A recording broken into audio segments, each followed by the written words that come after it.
Assalamu alaikum, 안녕하세요 everyone. How are y'all? Hope y'all are doing well.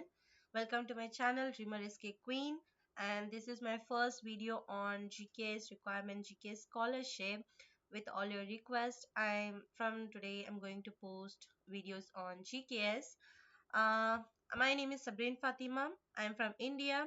I am a 2024 GKS scholar currently studying in South Korea as a Korean language program student. So next year I'll be starting my major. Yeah, most of you have contacted me via WhatsApp, Instagram, and requesting me to make a video on GKS. First of all, I'm really sorry guys for not uploading videos on GKS.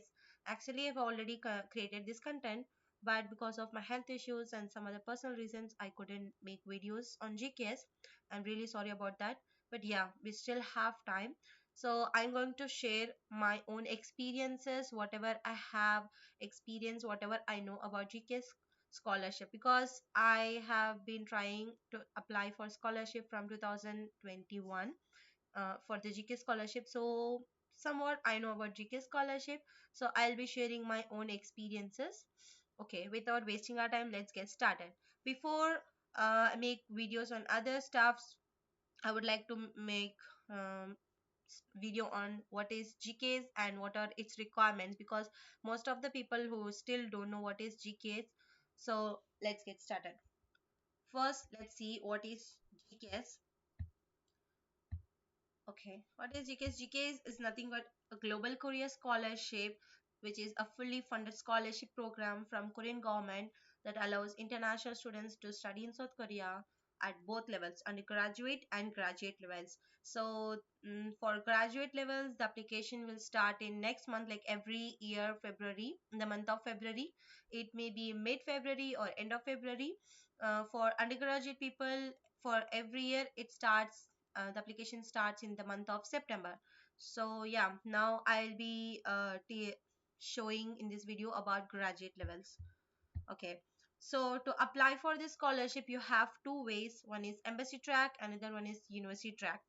I will give you a brief info about what is embassy and what is university track. So first is embassy track.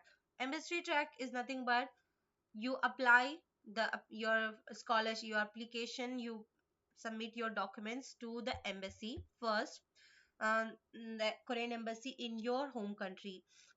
If you're from India, so in India we have in Delhi the embassy. So once you prepare your documents, I will tell you what are the documents you have to prepare and what are the things you have to submit.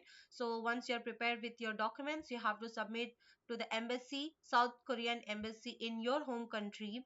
That's the first thing. And the embassy will select you. How many people? There are so many people. Based on the quota, the embassy will select. That is the first round. So in embassy round, you have two things, like one is document screening and another is interview. So embassy will do interview, like if you pass the document screening, they will inform the list of people and those people will be having interview. And if you pass the interview, so it means like you have passed the first round, and the second round will be NEET selection. An ID is the one who gives the scholarship to the students to study in South Korea, so they will have a second round, but they will not do any interview, they just do document screening. And if you pass this round also, it means you have passed the second round, and the list of people applicants name will be out in the website. And the third round will be university selection, which is most important. Like if you pass these two rounds, still you have to pass this third round, university selection. And under this selection, your documents will be sent to your particular universities. Like you have to select three universities under embassy track. You have this option to select three universities, like you can select three of your favorite universities. Mm, Universities means the GKS will give you a list of universities, and only that university you have to apply. Let's say you select some university and that university name is not listed in that GKS list, then you can't apply to that university. You have to apply only those universities which are listed in the GKS list. Okay, so your documents will be sent to these three universities, and they will do the document screening. And if they want, they will do the interview. There are some universities who don't do interview, but it depends upon university you choose. So yeah, and if you pass this round also, then it means you're finally selected for the GKS scholarship, and the final list will be posted on the GKS sorry, the Study in Korea website under GKS section. You can see that. So you have to check up to date the website Study in Korea website about these GKS things. Okay. mm, about the embassy, as I told you, you can select three universities, but remember you have to choose type B compulsory. Like you have the type A means universities in based in Seoul, like yeah, in Seoul, and type B means like in rural areas. So it's really compulsory to select at least one university from type B. You can either choose all three universities from type B, or two university from type B, one from type A, or two from type A and one from type B. But it is really compulsory to select at least one type B university. So these are the things you will see, like in general and overseas Korean. This is for like for if you're overseas Korean, you for it's applicable for you too, and for international reconstruction talent it's for applicable for you too. And general means like if you're applying for masters or PhD, this is the thing you have to remember. Yeah, and most important thing, if you are applying from embassy track, you have to prepare four documents.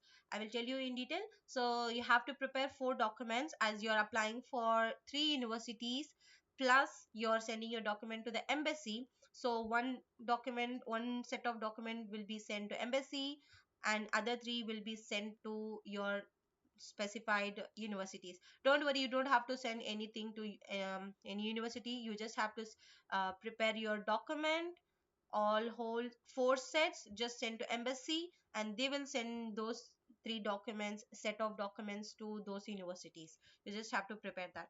Keep in mind this. And next is university tract.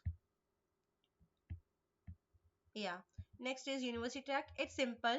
It's similar to embassy track. You have to prepare your documents, but here you don't have to prepare four set of documents. Here you just have to prepare one set of documents. There are some universities, like rarely you have to check if they're asking something else, like the documents you have to submit, it's listed in the GKS guidelines, but there are some universities who want some extra documents from the applicants. So you have to check that university. If they ask you to provide something extra, you have to submit along with that. And there are some university who ask to submit two LORs. Don't worry, I will tell you what are those things. So you have to check first before you apply to that university. Just go and mail them and ask them if there is any extra requirements that they want. Mm? So under university track you have only two process, but it's similar to that only in MSc, because here you have to send your documents to the university in South Korea directly. You don't have to submit your documents to embassy. You have to submit your one set of document, I mean your whole document, to particular university. And here you can only select only one university. You can't apply to any other university. Let's say you are applying for Seoul National University, then you have to send your document only to Seoul National University. You can't apply any other university. So once you send your documents to the university, they will do document screening and they will do interview. And yeah, there are chances that some universities don't do interview, they just do the document screening and send your documents to the NID. But it's depend upon your university, the university you choose. So if you pass the document screening and interview, it means you pass the first round, and then your documents will be sent to NID, and they will do the document screening. And yes, NID will not do any interview, they will just do the document screening. If you pass that round, then you are selected for the GK scholarship. The final list will be posted in the Study in Korea's website. You just go and check there. Okay.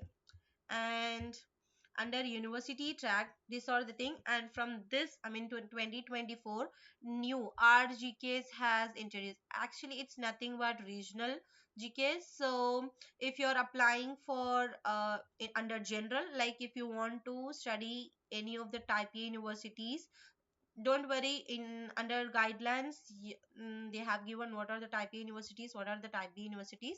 So if you want to study any type A university, you can just select general quota. But if you want to study under any type B university, like any rural university, you can choose the RGKS. So from 2024 they introduced this RGKS, which is nothing but regional GKS thing, but they have some more extra quotas than the general one. I'm not sure about the 2025, but 2024 they gave the more quotas for RGKs, and you can apply only type B universities under RGKs. You can't select type A under RGKs. You have to select only type B universities under RGKs, and this is two different quotas. Okay, there is not different thing, but yeah, for general they have some specified quotas. For RGKs they have some specified quotas. The process is similar, only just the quota is different. And if you are choose going to study for R&D programs, only these particular universities you can study. Sorry, I have cropped this one. You can go and check the guidelines, 2024 guidelines. There are some more universities under this. So if you are applying for the R&D program, you can select only this specified universities only. You can't go if a particular university you want to study for R&D, and if it's not listed here, then you can't apply for that. You have to choose only from these universities only. And for research program also you can choose type A or type B. And for global network program, the university information will be available later. Like this is 2024's, so later they will announce specifically for the global network. So if you are applying for global network, you have to wait for your guidelines. Okay, it's similar, but there are some more informations for you guys. Yeah, so these are the embassy and university track. You guys can have more information about this under the guidelines. And let's talk about the eligibility criteria. So if you pass these things, it means you are eligible to apply. Anyone can apply, of course, but there are some restrictions for people to apply. So to keep in mind, if you fulfill all these criteria, then you are eligible to apply. The first and foremost thing is nationality. Of course, all applicants can apply if you hold a citizenship, but you have to check if your designated country is listed under GKS program. You can check the list under these guidelines under ODC programs. You have to check. So if you are from India, Pakistan, Bangladesh, you can apply. So these are the things. But if your country is not listed in that programs, then you can't apply. Sorry for that. But if your country is listed, then you can apply. Almost every country is listed in that, but still you have to check if your country is there or not. So if you are eligible, if your country is listed in that, so you pass the first criteria. The second one is level of education. Of course, you must have a bachelor degree, as this is a graduate program. If you're applying for master's program, you must have a bachelor degree. If you're applying for PhD, you must have a master's degree. And yeah, from 2024 the NID says like applicants who are expected to graduate by July 31st of 2024. So means like if you are applying for 2025, please check what the date they are giving. So most of the time this is the date. You can also apply for the program, because in 2023 they said like you can't apply with your expected graduation certificate, but from 2024 you gave an exception. You can, like, if you already got your degree, you don't have any problem, you can just apply. There are some people who like completed their course, but still they didn't get their graduation certificate, I mean their degree. So in that case, you can apply with your expected graduation certificate, which you can get from your university. You can just go and ask your university to provide your expected graduation certificate. And if the degree certificate, if you get it before this date, then you can apply. So with this certificate you can submit, I mean apply. And if you got selected for the GK scholarship, then you have to submit your degree certificate apostilled copy before this date. That's what they are saying. So applicants who are expected to graduate by July 31st, 2024 can also apply for the program with certificate of expected graduation certificate. Such applicants must submit their official graduation degree certificate or the one who are doing diploma and final academic transcripts to GK Center NID by July 31st. So if you get your original degree and transcript before this date, you can submit, but you have to submit the apostille one. If you fail to do, then your application will be cancelled. Like if you got selected for the GKS also, if you didn't submit your degree certificate, then your scholarship can be cancelled. So please be in mind that if you are not getting your degree certificate before this date, I would say just wait and apply next year. Sorry for that, but this is the main requirement. And yeah, there are so many things, like you must have some age, like for masters and PhD you must be under 40, and so many things. You can just check out these things in the guidelines.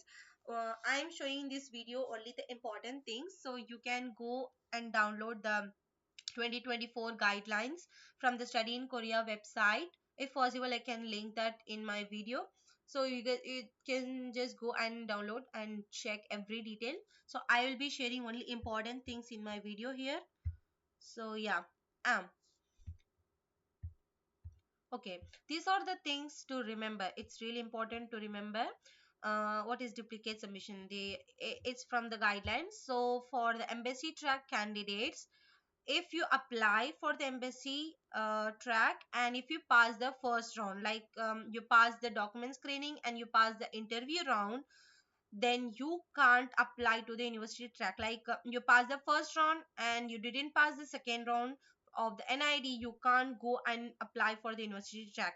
Like there are, like it usually happens, embassy track release their application before the university track, so you have time. Like for usually the embassy track deadline for India, it's like from mid Feb to mid March. So the first round result will be out around April, early April or mid April, before that. So if you didn't make it for the first round, you can apply. Like if you didn't pass the first round itself, like if you failed in document screening or interview round, then you can apply to the university track if your any university's deadline didn't pass. Like most of the university, they have deadline until end of April or early May. So you have to check that. If you pass the first round of your embassy track, like you pass the document screening and you pass the interview round, and you failed after the first round, like in you failed in NID round, then you can't go and apply for the university track. It is not acceptable. If you failed in first round itself, then you can apply for the university track. First thing to remember. And MBA Tech applicants must apply to only one program among either general or overseas Korean or international reconstruction talent. You can't apply general, both general and overseas Korean and both this. No, you can apply only under one program, under one, like general quota, overseas Korean or this. Okay, remember that. And third thing, for the university track applicants must apply to only one program. It's similar either in general or RGKS or this. If you're applying for any type A university, you can go, like for type A or type B, you can just go for general. If it's for type B university only, just apply under RGKS. If you're going for R&D program or research program or global network, you can only apply under these quotas only. You can't apply both quotas, and only you can choose one university among in embassy track. You can choose three universities but same program only. And one more important thing, there are people who ask me, can I apply like for one program, one university in science field, one university in social field, one in other field? No. If you are applying for I mean in under embassy track, if you study one thing, like if you are interested in business, you can have to apply in that only. You can change your major, but you can't choose three different major for three different universities. That is not allowed. Okay, let's say if you are from the business field or commerce field, you can choose something related to that, two three universities. Like there are some cases, some universities doesn't have this, like In my case, I also applied for the embassy track, but I didn't make it, so I applied for a university track. Under embassy track, I chose three universities. So in two universities they have global MBA, and one universities they have global business studies, which is similar.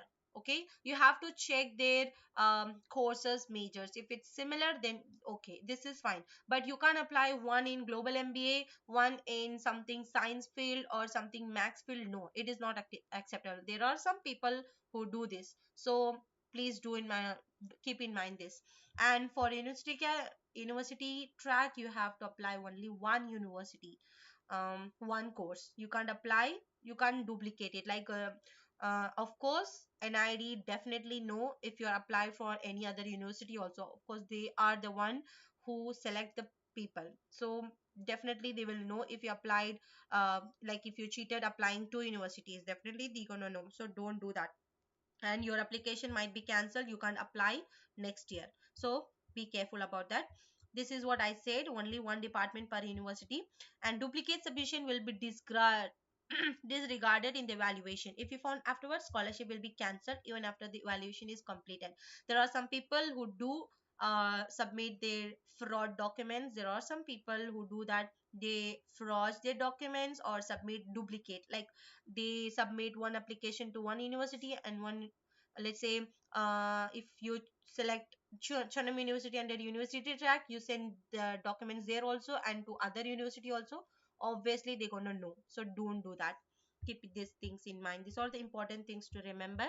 So yeah, next is documents to submit. Okay, so these are the important things you will have. You, for the application, this is the most important thing to submit, to do.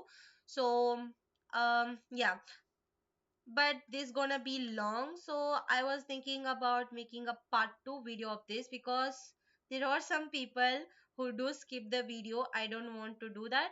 Like if I talk about this, it's a really a big thing. It might take 1 hour, so I know you will not see the 1 hour whole video, so I'm going to make it in a part video. So I will stop here until this. So this video is part 1. um I will make the documents video in part 2, because it's a big thing, I have to tell it in detail. So okay guys, um let me end this video here. Next video is part 2 of this. So I'll be sharing GKS requirements, documents to submit, what are the documents to submit, and what are the things to keep in mind while preparing those documents, and some other things. So don't forget to subscribe my channel. If you like the video, please do like and share to other GKS applicants. If you're already a GKS scholar, you can also share this video to your other colleagues or friends who are trying to apply for the GKS scholarship this year or maybe next year. So please do subscribe my channel, and if you like it or if you have any other doubts, you can just comment me down below. And if you want me to make a video on some specific thing, you can just comment me down below, or you can just come to my Instagram channel and let me know in there. Okay guys, let's see you in my next video. 다음에 봐. 안녕하세요.